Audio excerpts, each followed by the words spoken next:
Hey, welcome to another episode of the Cowboy Experience. I'm Eric Sims, the CX Cowboy, and today we're visiting the Woodlands, Texas, and we're coming to you from a cigar lounge called the Clubhouse over here in the Woodlands. Really nice establishment, and I've got Arturo Henriquez with me. And Arturo is a very successful businessman here in Texas, and we tracked him down and hunted him down to get a few minutes with him to learn more about him and his life. And also just what he's been able to accomplish in the business world over the last years. And first off, thanks for joining us on the show. Thank you. We appreciate you being on. Excited. It's an honor to have you.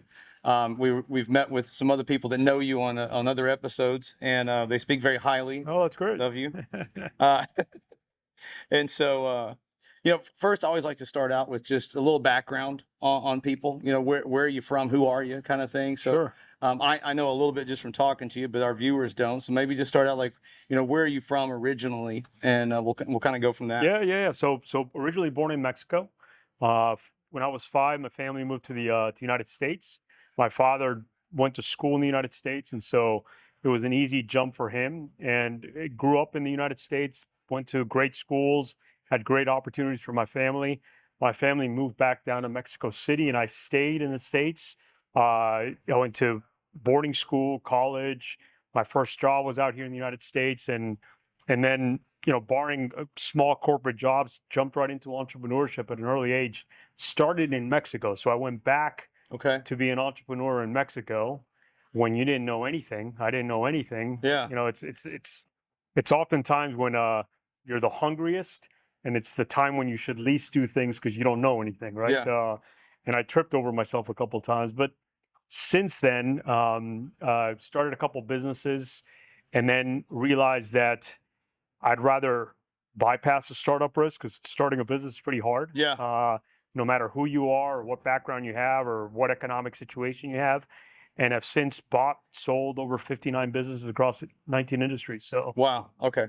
So that's a lot. That's a lot. Yes. So I want to back up a little bit. So and it's kind of all over, but it caught my attention so you started your entrepreneurial career in Mexico. Yes. So, and that was how long ago? Oof, you're gonna reveal my age here. Yeah. So well, roughly. It was when NAFTA came, North American Free Trade Agreement, in 1994. I moved back to Mexico with a financial institution from the United States. In fact, from Dallas, Associates First Capital. I was assistant vice president at the age of 22. So I was pretty high for a young guy. Yeah. Got recruited by Bank of America, became their youngest assistant vice president. And I left that because I had the entrepreneur itch. Yeah. And I got together with a friend of mine from boarding school, from high school, a cousin of mine, and a mutual friend, 4 of us. And we decided to start a tequila company. Okay. Tequila brand. All right. Because remember, North American Free Trade Agreement, Mexico is exploding. Right. Mexico begins to export everything. And tequila's for Mexicans. So we made a tequila for the Mexican palate. Okay. In other words, we marketed as, while everything's being exported, we're making a tequila for the Mexicans. Gotcha. So from a marketing standpoint, it was amazing. The product was great. The problem is that we had a small little company called Jose Cuervo who didn't like us. Yeah. And they destroyed us. Wow. And again, at 22, 23, we didn't know what hit us, when it hit us, and why it hit us. But suddenly that dream did this and this. Yeah. That's how I started my entrepreneur career, with a big failure. Yeah. Well, I mean, I was going to say, we always hear when you're talking to people, they like to share about their successes, but we all know from being entrepreneurs, you learn most from your failures. Absolutely. And there's more of those than there are successes typically. Absolutely. At least, especially early on. Yeah. So, I mean, you got in a fight with Mike Tyson at age 22. I did. And I got knocked out in the first round. Yeah. You weren't doing it the other way around like Jake Paul's doing it now. Correct. Where he's catching the other way. Correct. So, Cuervo took you out. And so you're sitting down there. One of my questions about Mexico is what's the other than fighting Jose Cuervo, from a standpoint of just conducting business and being an entrepreneur in Mexico? I would assume there's some differences in being an entrepreneur there and being an entrepreneur in the U.S. just because there's different legalities, it's different country, different market spaces. Are there some things that were just noticeably majorly different down there, or is it very similar? I think now it's more similar. We're talking almost 30 years later, but really 30 years later. But back then, Mexico was beginning the explosion that it now, that it now has already undergone, right? And so that means the institutions had to get better. That means the government had to get better. That means intellectual property had to get better. Property rights had to get better. Labor rights. Yeah. And so back then, none of that was as mature as it is today. So, but then I didn't have a reference point. Right. Right. Because it was my first gig, so to speak. But we immediately started another company. Okay. And we partnered with a very well-known conglomerate that does a lot of consumer products. Okay. Sauces, beans, stuff like that, consumer goods, consumer cans. And we started exporting into the Dominican Republic. Okay. And that did very well. And because of that, we started building a small little infrastructure, warehouse, distribution channel, and a company from Colombia that was into the appliances, microwaves, toaster ovens, who had a brand in Colombia, very well established brand back then, wanted to come into the Mexican market. Okay. And they chose us. So here we are, these little guys, and now we're exporting to another country and importing from another company. Gotcha. So suddenly that failure, which was feedback, right? Good feedback, turned into success. Right. That was quick. Well, relatively quick in the grand scheme of things. So that's awesome. So you got back on your feet before you came back to the U.S., had some success down there, paved the way for Matthew McConaughey and all these other guys to open up the kilos of their own without getting squashed. I was the young George Clooney. Yeah, you're the guy that they should all be thanking, right? Like now they all get to do it because you took the ass. There you go. I took the ass kick. So if next time you see McConaughey around, you can say, hey, listen, Pantaloni's is only in existence because I took the beating you would have. There you go. He owes me one. You and Clooney owe one. So you did that and then had some really strong success there. And then what happened next? I started getting into the clubs, financially speaking, business-wise. Again, for all the wrong reasons. I was 24, 25 now. I had some money. And I was, of course, 24, 25. I was single and we were going out a lot, and wouldn't it be great to own this club, right? And so I partnered and I bought into a nightclub. And in Latin America, nightclubs are they're well known, right? They're the affluent Mexicans like to go to the VIP type establishments, and so we got into that, and it did really well. It did really well. So it was just really a question of being at the right place at the right time for all the wrong reasons. I just wanted my own table. I didn't want to stand in line outside for 2 hours, and that's really my motivation. But I guess I had some sort of knowledge and intelligence that I was able to make it into, a successful business venture. Yeah. And then we brought that club, which was in Mexico City, and started it from scratch. So think about this place. This place is 3,000 square feet. We established a club, the same club that we did in Mexico City, in downtown Mexico City, in Guadalajara, which is the second largest city in Mexico. Okay. And we took 12 of these, so about less in size, but about 15,000 square feet, 2 floors, and launched a club that had a capacity of 3,000 people. Okay. And it just took off from day one. Yeah. So the greatest of who's who started coming, and it was a success financially before we even opened the doors, because I was able to sell some of my shares, my participation in the company. So I not only did I make my investment back and profit, I did it all before dividends, before we sold one Corona or one rum and Coke or one whiskey. Wow. And that did amazing, and that's put me on the path to entrepreneurship, really. Okay.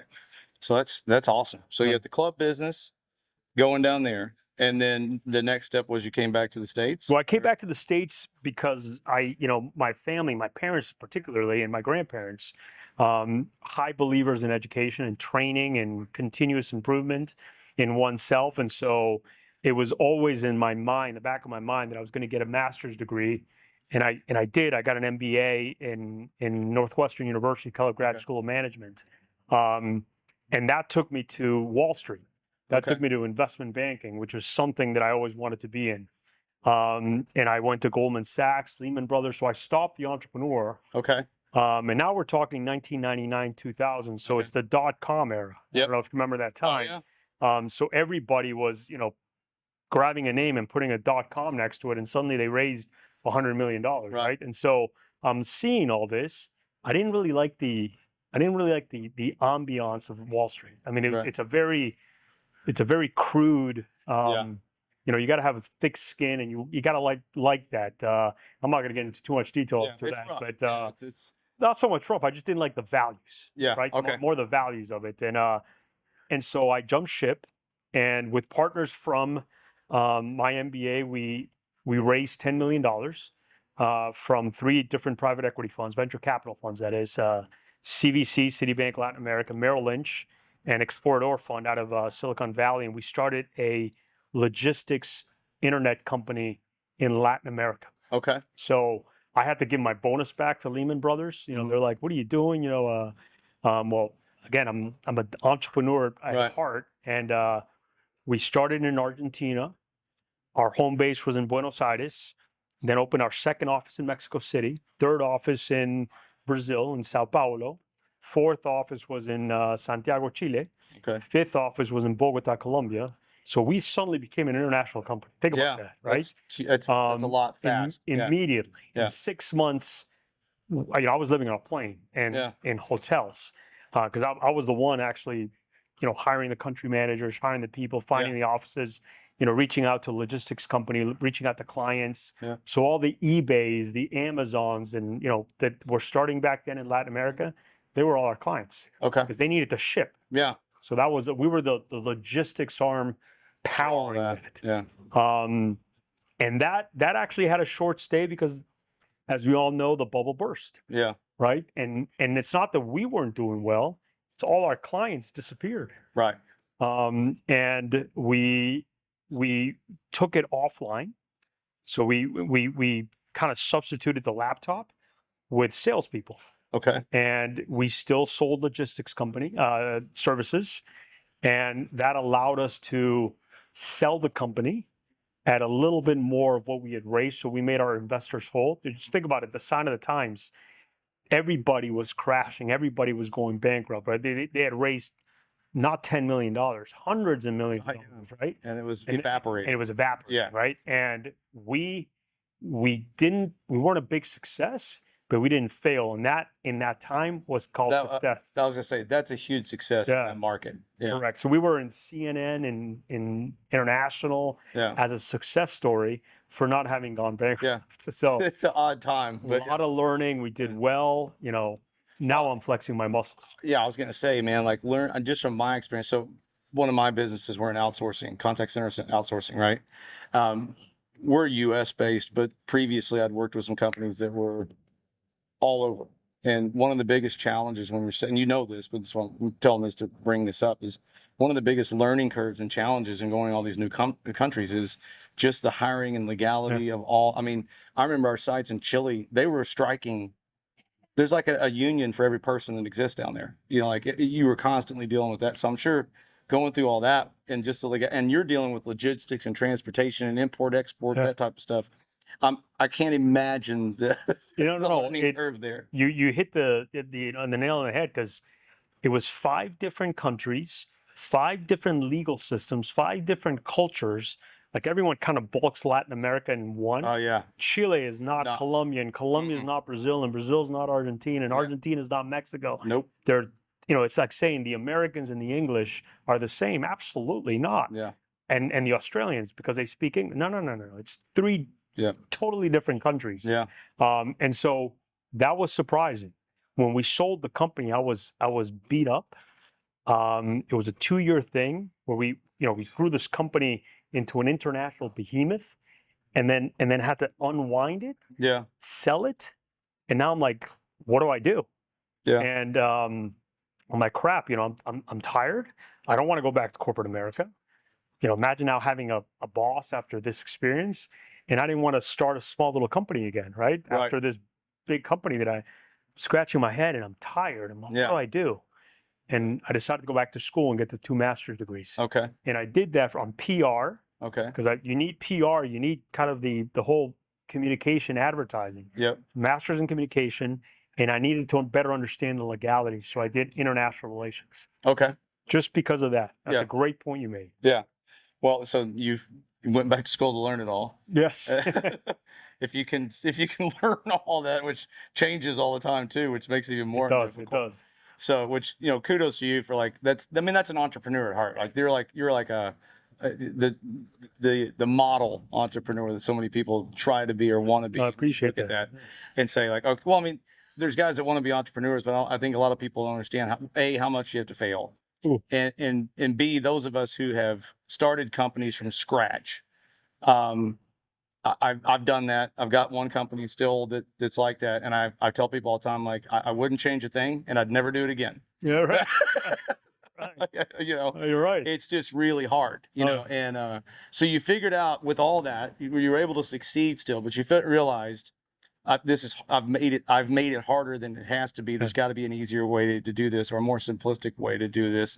And so after going back and getting that education and taking your experience, I know now you own several businesses, and you mentioned you've bought and sold, I think 59 companies. Companies. So how did you start getting into that? And you identified, hey, I'm assuming you do what a lot of us do, and you say, like, I think it'd be better if I found a business that already exists and there's something wrong with it per se that I can fix easily, right. And then, or put it together with another business. And right. So kind of walk us through that a little bit. This is a huge thing for like an audience of young entrepreneurs. This is gold, for these guys, if they'll drink it in. And that's exactly what happened. I mean, every single business that I mentioned, like for instance, I very nonchalantly said, yeah, we raised $10 million. The sweat, the doors, the people, the time, the hours at night and in the morning just to get in front of people. I mean, we must have knocked on 1,000 doors. I mean, it was extremely difficult. And then try to get that product and have somebody buy it. Yeah. Right. It's an unknown product. Yeah. Right. And then train employees, find the right employees. So everything about starting a business, every business that I've started, any business that anybody started, is extremely difficult. It's like putting together a symphony, right? Mm-hmm. You got to first understand all the instruments, train them, and make sure they all are in tune and are able to, become a fine-tuned symphony. One instrument is out of place, that there's no symphony. Right. The same thing with business. And so after all these startups, I realized that there was a huge financial risk, huge time risk, huge emotional risk. Yeah. And huge professional risk. Because right. I'm taking up my time. I'm not getting any younger. Right. My ambition, every time it, wanes a little bit because it's, you're taking hits to make these things, these businesses, operate. And so you're absolutely right. I said, how do I bypass the startup risk, all these risks? How do I do that? Well, let's buy a company. I'm like, well, what does that mean? Because I've been in Wall Street. I'm like, I don't know, how the hell do I buy a $200 million company? Yeah. But I'm looking around and I see all these mom and pop, everyday businesses that do $1 million, $2 million, $3 million, $5 million that have been around for 10 years, that will be around for another 20 years, that have been around for 30 years, mm-hmm. right? And they have trained employees. They have products that have already been accepted by the market. The pricing they've already figured out. Mm-hmm. They have some semblance of processes and systems. They have some semblance of KPIs and goals and objectives. If I could just buy that, because what I'm really buying is that fine-tuned symphony. Yeah. It's already playing music. Right. I could just tweak it and make better music. Yeah. And so I'm like, so what, do I need a lot of money for this? And I realized that I don't. There's a lot of capital out there, no different than the real estate market. When somebody buys their first home, it's an adventure, of course, it's a right. journey, but there's a whole industry out there to finance that first home. Mm-hmm. There's a whole industry out there to finance, not only finance, but help you buy a business. So all Yeah. the people out there who think they can't buy a business are wrong. That's a myth.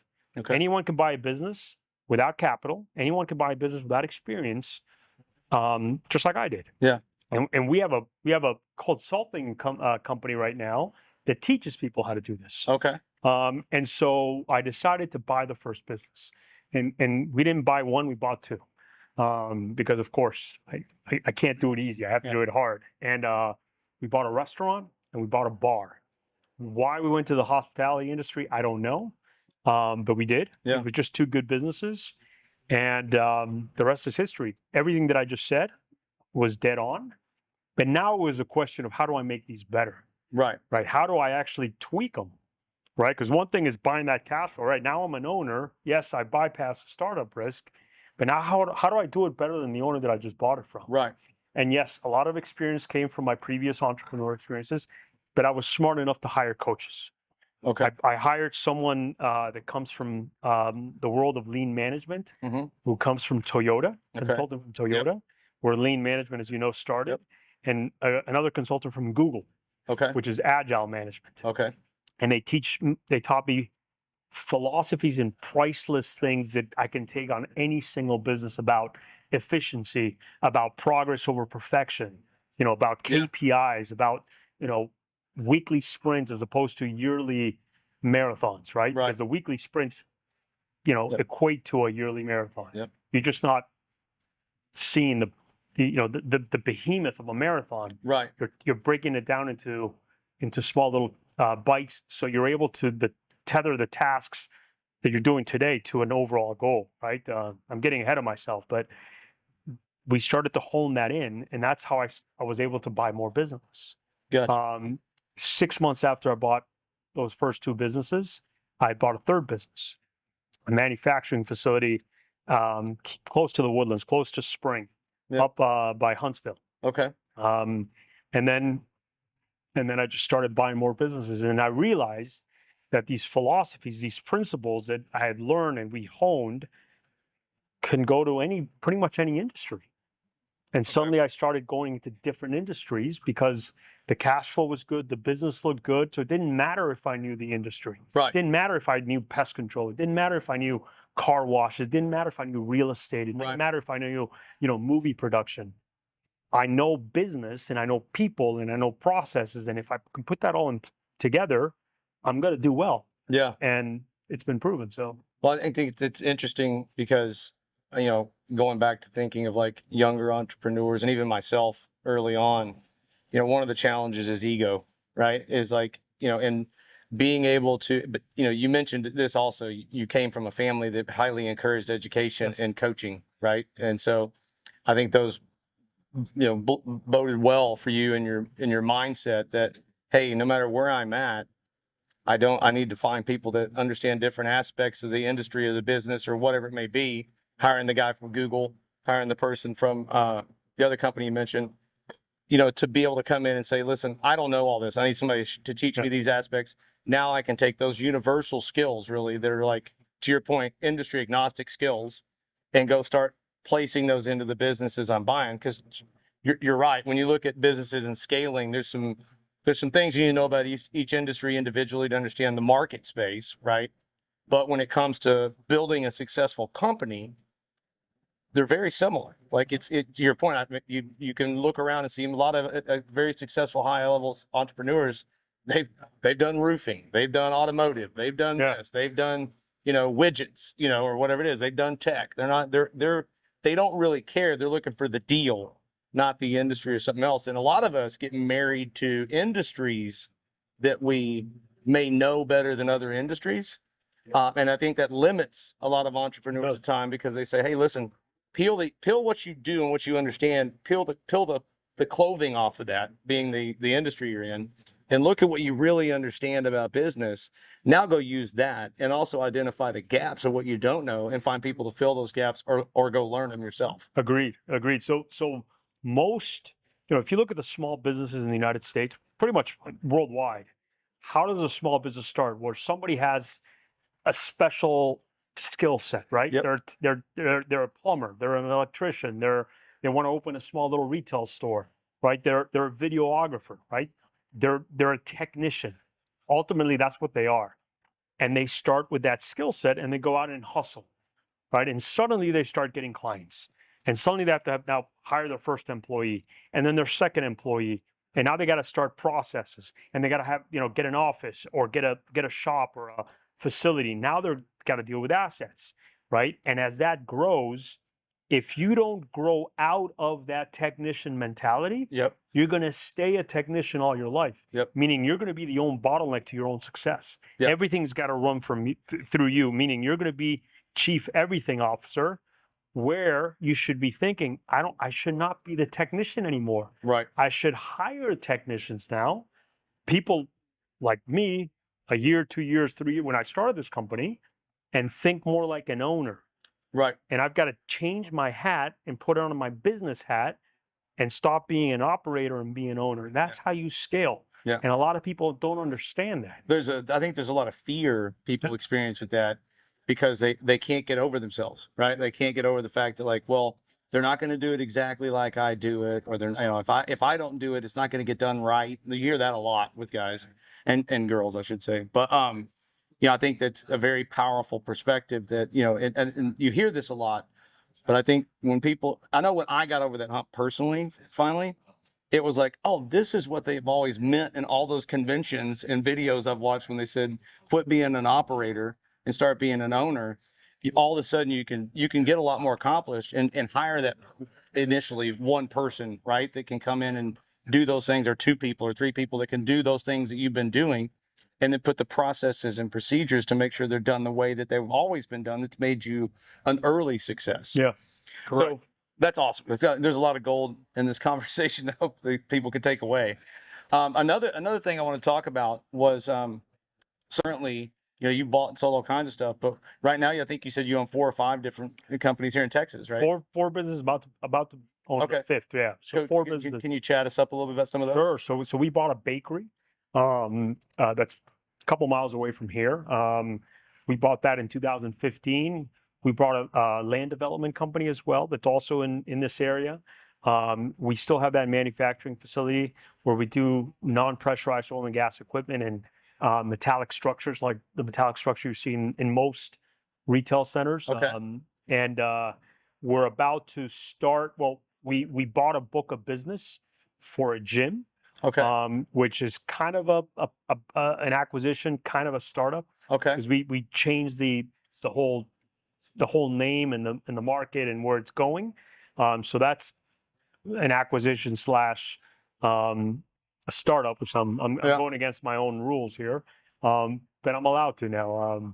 So those are the businesses I own now, and of course we own a consulting company where we teach people how to buy businesses, and we teach people how to scale and systemize themselves out of their own business. Turn them from an operator to an owner. Yeah, that's great. So it's an educational play, I guess, kind of consulting and education. Consulting, coaching type. Yeah, okay. And what is that called? Just so people can, if they want to look up behind you. It's Business Action Now is the how to buy businesses. Okay. The Reset Method is how to scale. And both of them you can see at ArturoHenriquez.com. Okay. Yeah. Nice. Well, and we'll put that in the bio section and comments and stuff like that, so people can find you. So that's that's where you are today. Yeah. And so, what's the focus going forward? I mean, are you getting to a place where you're like, I'm ready to tap out and just hang out? No. Oh no. Okay. Oh no. I didn't think so, but I thought I'd ask. No. I get about, on average, probably 7 to 10 deals a day. Right. Okay. Maybe one day I'll get 2, another day I'll get 20. Right. But on average, so I'm constantly looking to buy businesses because there's good deals out there. I don't need to buy a bad business. Right. I always look for good businesses now because I did dabble in some turnaround plays, and it's kind of like a startup. Yeah. It's you can try to turn around, but in the small business space, it doesn't mean more clients are going to come. Yeah. Right. Once they've lost or never gotten those clients. So I stay away from bad businesses. However, I'm still in the game to buy businesses. That said, I have a passion project right now, which is a cool concept, which is called Founders. Okay. Which we owned a bar Spanish restaurant that we bought here in the Woodlands which is called 1252 Tapas, right? Okay. And it had a license for liquor till 1 a.m. Okay. And basically, this community said, we don't care about your Spanish cuisine, we care about your bar, right? So the market said, this is not a Spanish restaurant, it's a bar that serves Spanish food, right? Right. And we bought that. And what I started seeing is every Thursday night, Friday night, Saturday night, everybody from all the restaurants in the area, the restaurants close at 9:30, 10. So the people that are not, I'd say 30 plus, 35 plus, 40 plus, they have nowhere to go. Right. Right? They're out at dinner or having drinks at a bar at a nice restaurant, but they have nowhere else to go because there's nothing that caters to that market, Right. to the 40 plus market, right? What I like to call the aging affluent market, Mm-hmm. which is really the Gen X market. Yeah. and the baby boomers, Yeah. right? All of them would come every Thursday, Friday, and Saturday because they were getting kicked out of their dinners. They were getting Okay. kicked out of the restaurants Right. because the restaurants were closing, right? And we were packed. My gosh, there's nothing like that. Well, what if we actually made something that caters to that crowd, that caters to the affluent people that have disposable income, that want to go out, but they don't necessarily want to go out to dinner. They want to go have a social night out with friends, with other couples, right? Right. Girls' night out, or they want to have a business meeting, during the day, but they don't want to do it in their conference room. They want to get out of the office and they don't want to be at the lunch crowd. Yeah. Kind of like these couches here. Yeah. And you and I just kind of chilling here and talking and not have the pressure of, I got to go. Right. And so we're creating this cocktail lounge / bistro that caters to this demographics. Cool. And the way we're doing it is we're raising money in small increments from our own client base. So these Okay. are affluent people that have a lot of money, right? That are going to be clients of this place. They're going to be now owners, and that's hence yeah. the name Founders. Okay. I'm talking. Yeah, Right. The light bulb just went off. We're going to get 10 to 12 to 15 founders, right? Yeah. And now they're going to be promoting their own, place. So yeah. one, we mitigate risk. It's a Yep. small investment. I don't want anyone to invest a lot of money because if it's money that if they lose for whatever reason they can live with. Mm-hmm. But it's enough to have skin in the game and to get a good return in a concept that is not around. Right. It's around in the cities. It's not around in the suburbs. That's what I was going to say. It's a suburb play. It's 100%. And being after we had several children, I've lived in suburbs for the last 12 years, and that's always been a frustration. Is I have to drive 45 minutes to an hour if I want to go out anywhere in the evening, and then by the time I'm done, I got to drive an hour home. Correct. Or I got an Uber an hour home, or whatever it may be, because people are drinking, so they're not going to be able to to drive all the way back.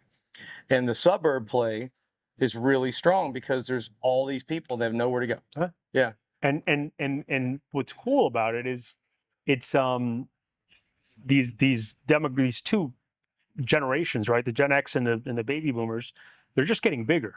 Yeah. Right? They have the most disposable income that we've seen in our lifetime. They are the ones that go out the most. They spent the least on stuff that's fixed, like real estate, like cars. Right. They spend the most on entertainment. Yeah. Which means bars, restaurants, movies, theater, experiential stuff. Yeah. and they don't have a place like this, and Yeah. they all want to go out. They all want to, my wife, she wants to go out with her friends.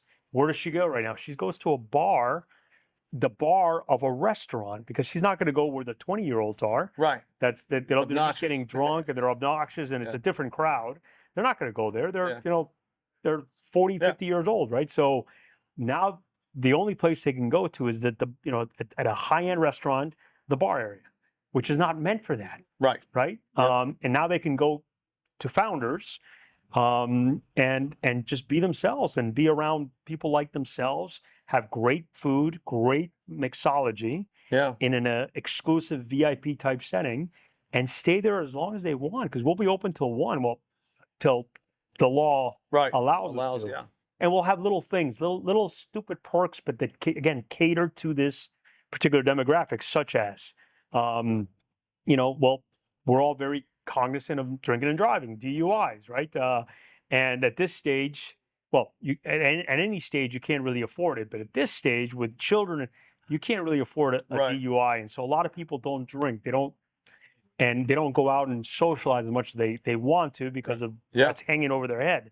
So we're going to have a service that will take you, should you have a couple too many and you aren't able to drive, we will take you and your car back to your house, put your car in your garage, and come back. Nice. Now the founders, that's going to be for free, but anybody else, it's going to be a small little fee. Yeah, less than a DWI. A lot less than a DWI. Yeah, that's awesome. That's a huge gap in the market space. Any suburb. I had some guys, we were kicking around ideas for suburb businesses too a while back because we were looking around like there's nothing. Normally it's like there's Chili's, there's all this like cookie cutter stuff, and there's not to knock anything. We're all kind of like, I'm not going to go there and hang out. Like I'm not going to do it. So that's fantastic. You guys have identified that. And is that open yet, or it's on? No, it's close. We're looking at the spaces. We're pretty far ahead. We've got the business model down packed. That's ready to go. We've identified key employees that have been in the hospitality that know this. They've worked in high end clubs out here, country clubs. Right. So they know this type of crowd because again, it's a place where you walk in and kind of like Cheers, right? Everyone knows your name. Yeah. You get that VIP treatment. So hopefully, maybe in a month to 2 months, I'd say 2 months, we'll have some of that. We'll be up and running. Yeah. That's awesome. Yeah, I mean, like I said, I could see that all the way out in Tampa, and so is the idea to hopefully expand this and go, national with all of it? That's always the idea, right? The idea is always to scale, right? And in a business like this, the only way to scale is to open a second, open a third, open a fourth, because you are limited by your own capacity. Right? Yeah, but I love the idea of having those members. You're creating a club, and it's there's a community involvement there too, and so that's a powerful thing because again, that's a big marketing tool. And it's if you think about the ownership piece, it's a huge piece because everybody, like not everybody, a lot of people want to be part owner in a bar or restaurant. They don't know anything about it, but it's always something that people, like any entrepreneur I've thought about. I was like, I don't know crap about that industry. Like I look at like I'd love to do something like that, but I don't know anything about it. And I wouldn't even know where to start, type thing. So you're giving those people the opportunity to invest, be a part of it, make some money off of it, probably learn and do other stuff with it. And then create an avenue and a space for them to enjoy themselves. Correct. So that's amazing. Well, I mean, outside of that huge adventure, what else you got going on? I mean, we're doing some deals in Mexico, some real estate deals, some interesting stuff. But I'm looking for the next big acquisition, right? The next acquisition that we just divested two. We sold the pool company and we sold the bar. Okay. That we had. So I'm looking to buy more businesses, always looking for the next acquisition. Now, we do have, I mentioned the gym that we have. We have a second concept with my same partner where we're taking on HotWorks. Taking on what? There's a gym company called HotWorks. Okay. Where they have saunas. Gotcha. It's 24 hours. You go in there and you can do yoga, Pilates type classes in a sauna. Okay. Which there's, in heat, there's a whole, it's backed by science that you can burn more calories. Right. You get a better recovery. You get a better exercise, better wellness with heat done right. Right. Right. And there's a company called HotWorks that has probably 500 of these. Okay. Right now throughout the United States, where they have 8 saunas on average, 4 saunas that are dedicated to yoga, Pilates, core exercises, like on mats, and another 4 saunas that have fixed bicycles and rowing machines and ellipticals. What we're doing is we're taking that a step further. We're going above and beyond.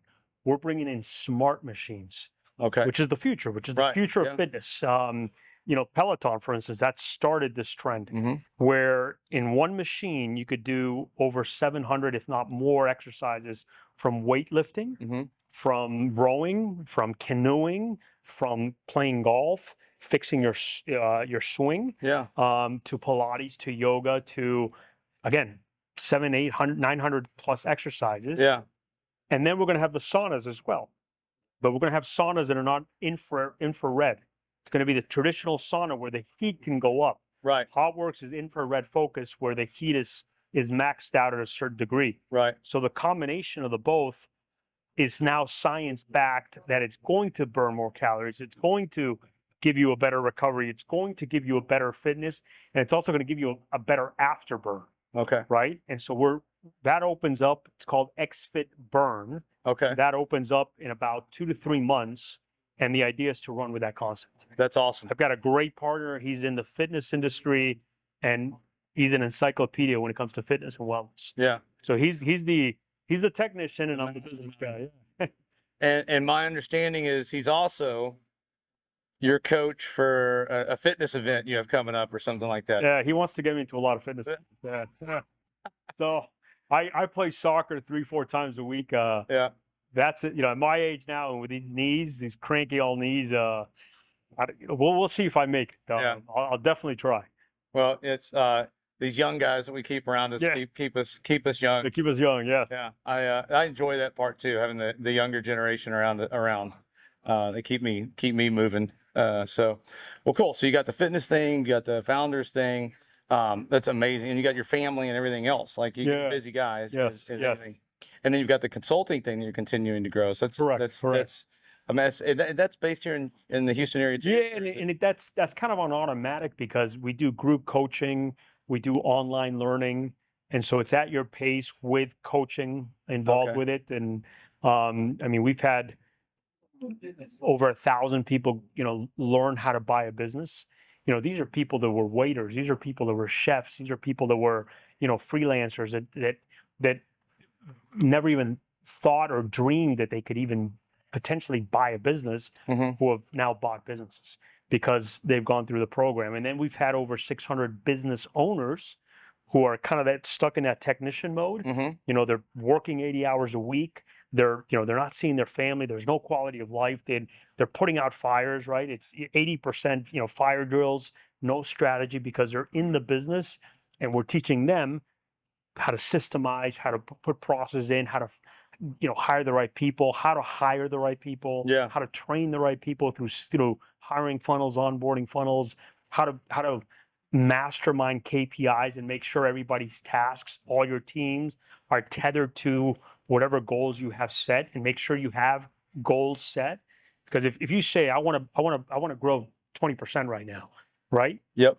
Which everyone does, right? They do their yearly planning. Yep. And then how do you do it? How do you make sure, if you've got a team of 15 employees, how do you make sure all 15 employees are actually rowing in the same direction towards that goal every single day, every single week, every single month? Right. That's how you scale. Yep. Right? That's how you systemize yourself out of the business. So we're teaching all these tools, so that once they're done with this program, they're scaling. They've got KPIs, and guess what? They're no longer a technician. They've evolved from an operator into an owner. And this is your services on that piece. This is on the consulting industry agnostic. Doesn't matter if I'm a pest control business or any business, restaurant, whatever. Okay. Any business. That's very helpful. I think we've had, last I checked, over 40 different industries, people that have been in 40 different industries that have taken the course, taken the program, taken the coaching, and have been successful at it. That's great. Yeah, I mean, it's a huge hurdle for people. So you're like like I mentioned this a while ago, you're like the ideal entrepreneur, but you're like the ideal example of like what we go for when we're the Cowboy experiences. So one of the reasons we started doing the show was, and me moving back to Texas, one, I was excited. Two, I wanted to do something I actually enjoyed with talking to people versus something boring.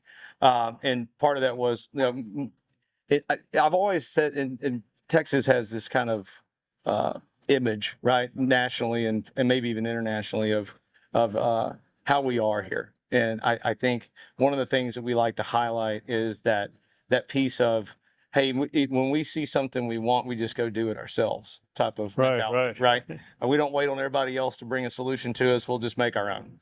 And you see that a lot here with, like this was made here. This is like, and it normally stems from, I got tired of having to go somewhere else to get it, and I wanted to do it myself Yep. type of mentality. So I think you exhibit that, and Appreciate that. Yeah. you see holes in things and you see opportunities and you go after them.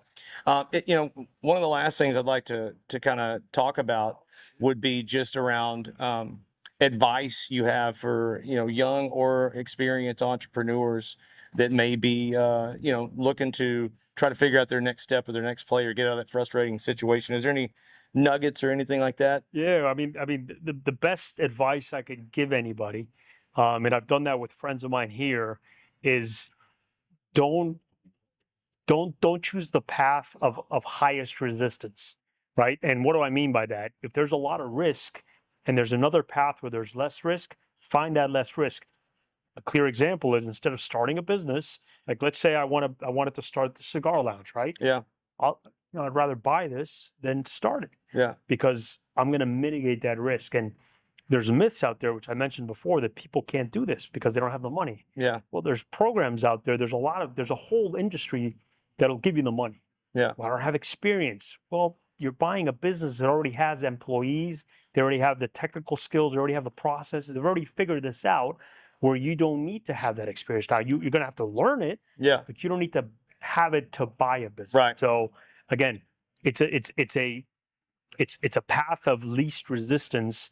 Buy a business. If you're going to start a business, get a partner or get a coach that's going to teach you things so you don't have to learn the hard way, because really what you're doing is you're gambling in like Vegas. Mm-hmm. If you don't know what you don't know, so get somebody to help you out.